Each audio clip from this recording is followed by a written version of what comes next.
요즘 미국 재정이 괜찮냐는 얘기가 참 많죠. 그런데 만약에 이 엄청난 빚을 해결할 수 있는 거의 아무도 모르는 핵 옵션 같은 게 숨겨져 있다면 어떨까요? 자, 오늘 한번 깊게 파고 들어가 보죠. 미국의 비밀 대차 대조표, 그리고 그 한가운데 있는 금에 대한 이야기입니다. 자, 이 숫자부터 한번 보시죠. 34조 달러. 이게 뭐냐고요? 바로 미국의 국가부채입니다. 정말 상상하기도 힘든 어마어마한 액수죠. 바로 여기서부터 오늘 우리가 풀어갈 거대한 미스테리가 시작됩니다. 문제는 이 빚이 지금도 계속 불어가고 있다는 거고요. 기존의 방법들로는 이제 해결이 어려워 보인다는 점입니다. 여기서부터 이야기가 진짜 흥미로워집니다. 만약 이 거대한 문제의 해답이 아주 낡고 먼지 쌓인 50년도 더 된 회계 규칙 안에 숨어 있다면 믿으시겠어요? 좀 황당하게 들릴 수도 있지만 바로 이 지점에서 아주 진지한 논의가 시작되고 있습니다. 사실 이 국가부채는 그냥 숫자가 아니죠. 이걸로 정치권은 맨날 싸우고 경제는 불안하고 그야말로 거대한 도전입니다. 바로 이런 압박감 때문에 정책을 만드는 사람들이 기존의 틀을 깨는 어쩌면 좀 급진적으로 보이는 아이디어까지 생각하게 되는 겁니다. 자, 이제 오늘의 핵심으로 들어가 보겠습니다. 바로 미국이 가진 금의 가치의 숨겨진 비밀인데요.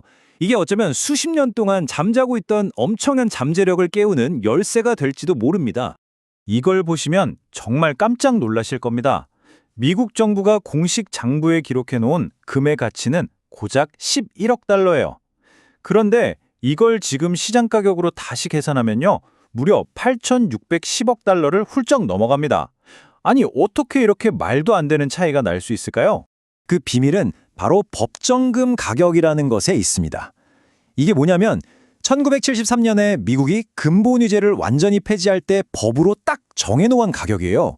온스당 42.2달러. 그 후에 금값이 수십 배가 올랐는데도 장부상 가격은 50년 넘게 그대로인 거죠. 말 그대로 그냥 역사 속 유물인 셈입니다. 비유를 하나 들어볼게요. 여러분이 50년 전에 5,000달러 주고 클래식카를 한 대 샀다고 해보세요. 근데 회계 장부에는 여전히 5,000달러로 적어두는 거예요. 실제로는 지금 10만 달러에 팔리는데도 말이죠. 지금 미국 정부가 가진 금이 딱 이런 상황인 겁니다. 그럼 이 숨겨진 가치를 어떻게 돈으로 바꿀 수 있을까요? 이론상으로는 놀라울 만큼 간단한 4단계면 됩니다. 첫째, 재무부가 연준한테서 금증서를 다시 가져옵니다. 둘째, 대통령의 행정명령 하나로 금의 공식 가격을 시장 가격에 맞게 확 올려버리는 거죠. 셋째, 재무부가 이 새로운 가격으로 금을 연준에 팔아서 엄청난 돈을 받고요. 마지막으로 연준은 그 금을 담보로 새로운 가치가 찍힌 증서를 받게 됩니다. 간단하죠? 아니, 이렇게 급진적인 아이디어가 진짜 가능하긴 한 걸까요? 놀랍게도 미국 역사에 이미 이런 일을 실제로 했던 전례가 있습니다. 한번 대공황 시대로 돌아가 보죠. 네, 있었습니다. 바로 프랭클린 루스벨트 대통령이 국가적인 위기 때 지금 얘기하는 것과 아주 비슷한 리셋 버튼을 눌렀거든요. 대체 무슨 일이었을까요? 역사를 잠깐만 짚어보면요. 1934년에 루즈벨트가 금 가격을 대폭 올려서 달러 가치를 떨어뜨렸어요. 이게 나중에 브레턴우즈 체제의 기초가 됐죠. 하지만 1971년에 닉슨 대통령이 더 이상 달러를 금으로 안 바꿔줘 하고 선언하면서 이 시스템이 끝나버렸고 그때부터 금 가격은 시장에서 자유롭게 결정되기 시작한 겁니다. 당시 루스벨트가 했던 조치들은 정말 파격적이었습니다. 갑자기 개인은 금을 가질 수 없다고 법으로 막고 그걸 전부 정부에 팔게 한 뒤에 하룻밤 만에 금 가격을 70% 가까이 올려버렸죠. 이 한 방으로 정부는 빚을 내지 않고도 순식간에 재정을 확보하고 시장에 돈을 풀 수 있었습니다. 근데 이 이야기가 단지 미국만의 얘기가 아닙니다. 지금 전 세계적으로 금을 둘러싸고 아주 거대한 움직임이 나타나고 있거든요. 마치 새로운 골드러시가 시작된 것 같은 분위기입니다. 이 그래프를 한번 보세요. 최근 몇 년 사이에 정말 놀라운 변화가 보입니다. 지난 10년 동안 전 세계 중앙은행들이 사들인 금이 연평균 450톤 정도였거든요. 그런데 최근에는 그 양이 연간 1,000톤 이상으로 2배 넘게 폭증했습니다. 이게 과연 뭘 의미하는 걸까요? 예상대로 미국이 압도적인 1뿐입니다. 그런데 진짜 흥미로운 건 러시아나 중국 같은 나라들이 최근 몇 년간 아주 공격적으로 금을 사들이면서 순위를 바짝 추격하고 있다는 점이에요. 이걸 두고 달러 중심의 세계 질서에 대한 조용한 도전이 아니냐는 해석도 나옵니다. 심지어 세계금위원회 설문조사를 보면요.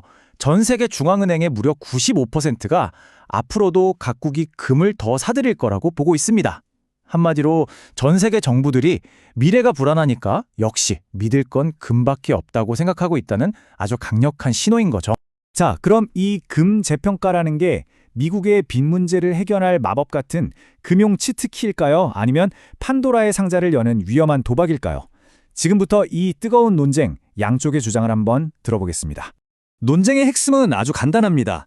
지지하는 쪽은 이건 빚 때문에 시스템이 무너지기 직전인데 그걸 막기 위해 어쩔 수 없이 써야 하는 카드다라고 말하고요.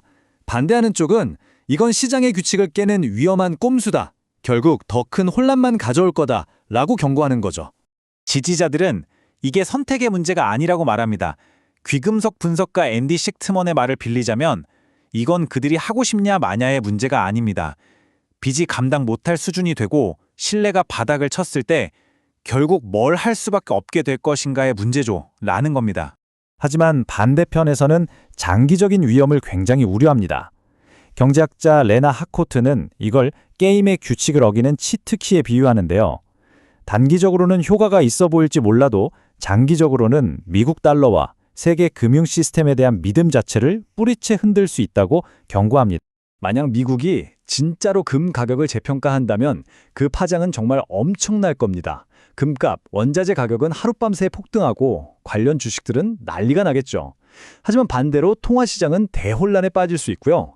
이걸 보고 중국 같은 경쟁국들이 우리도 하겠다면서 연쇄적으로 자국 통화 가치를 조정하기 시작하면 걷잡을 수 없는 통화 전쟁이 벌어질 수도 있습니다.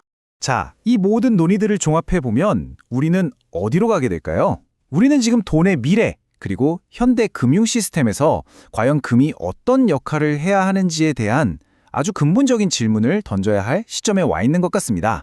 결국 이 질문 하나로 귀결됩니다. 금은 이제 그냥 과거 시대의 유물일 뿐일까요? 아니면 끝없이 늘어나는 빚과 불확실한 미래 속에서 우리 경제를 구할 마지막 생명선이 될 수 있을까요? 디지털 화폐가 등장하고 국가 부채는 하늘 높은 줄 모르고 치솟는 지금, 수천 년 동안 인류에게 가치를 저장하는 수단이었던 금. 이 금의 진짜 역할과 가치는 과연 무엇일까요? 어쩌면 이 질문에 대한 답이 앞으로의 세계 경제 질서를 완전히 바꿔놓을지도 모릅니다.